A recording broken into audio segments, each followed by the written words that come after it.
Steve McCurry is best known for his photograph Afghan Girl that was taken when he was in India, and he's very much known for covering war conflicts and the consequences of war, mostly human and landscape consequences, and so many of his photos provoke an ethical or emotional response.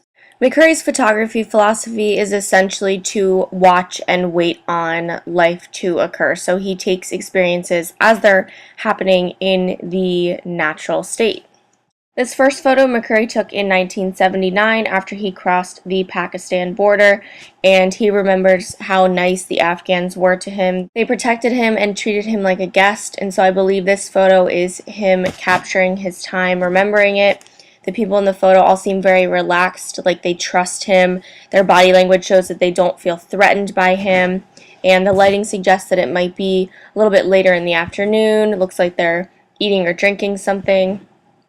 This photo, titled Afghan Girl, was taken in 1984, and then it was published in the June 1985 edition of the National Geographic magazine. This is by far McCurry's best known work.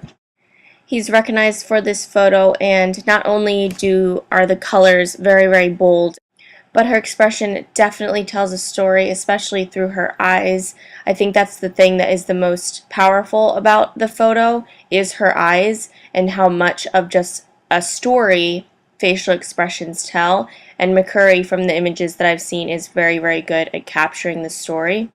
During the 2 years that McCurry spent in India, there was a monsoon, and this is in the desert of Rajasthan, and this is before the monsoon. They were praying for the rain and essentially just waiting for the rain to come. So the photo portrays the light reflecting off the dust, and that creates that really, really nice reflective background. So the tree and the women huddled next to it creates a really nice juxtaposition. We can see that no one is really moving, everyone's pretty stationary. There's an urgency, even though they're waiting.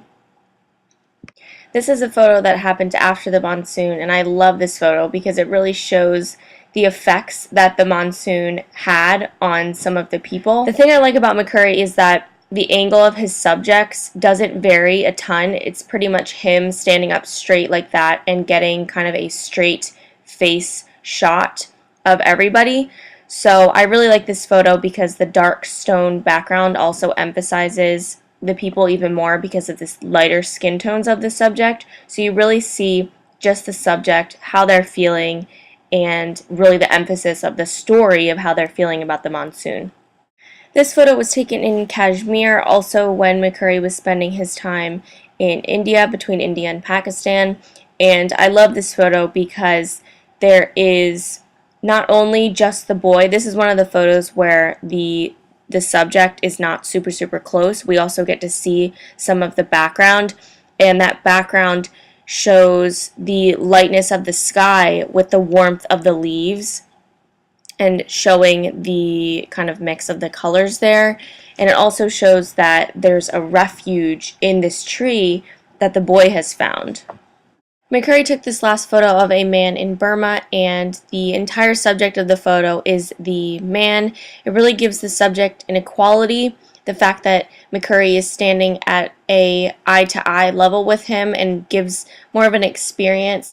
The whole setup of this photo, the lighting, the composition, the angle, is to have all of the focus be on this man. And I definitely think that that is the strongest aspect of Steve McCurry's work.